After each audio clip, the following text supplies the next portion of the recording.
Dan.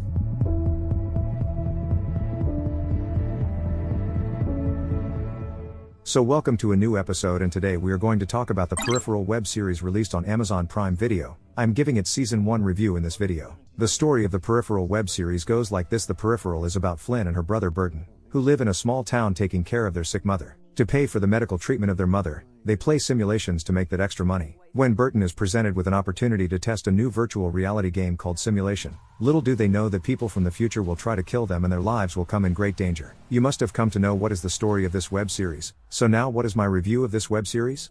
There is every possibility that if you don't watch this series with rapt attention, chances are that you will miss out on many plot points. The Peripheral constantly keeps you on the edge, and if you are past the first episode, it becomes an enjoyable ride.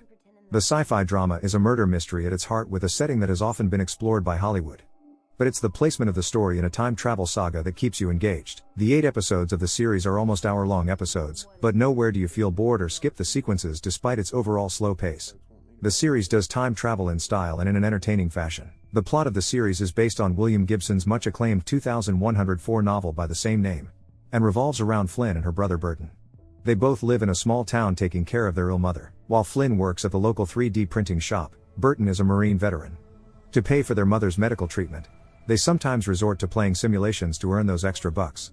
When Burton is presented with the opportunity, from Columbia to beta test a new virtual reality simulation game, it's Flynn who ends up playing the game pretending to be Burton. Little does she know that it will involve time travel to 2099 London, and encountering men who want to kill the family at any cost.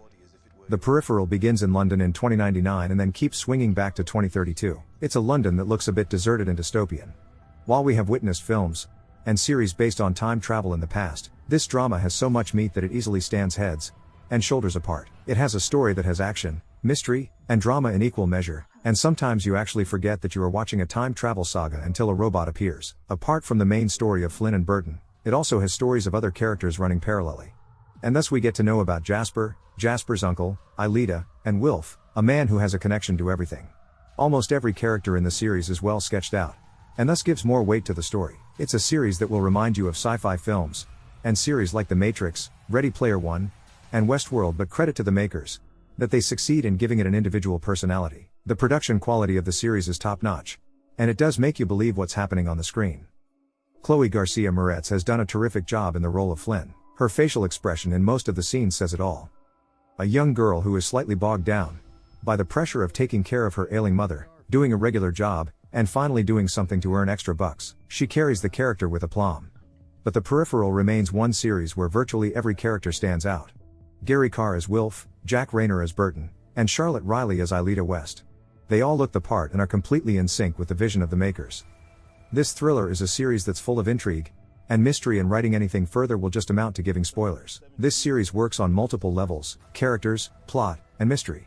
It's a peep into the future, which might just be the reality with AI gaining traction and importance with every passing day. Let's not forget that Cube came out of the minds of director Vincenzo Natali, and that film had really played with our minds. The Peripheral toes a similar line, but in a more entertaining and comprehensible manner. It's a smart series that weaves beautifully an amazing sci-fi story and time travel. If you are having Westworld pangs, you have a worthy successor at hand. I thought I was playing a sim. It turns out if you prick us, we bleed.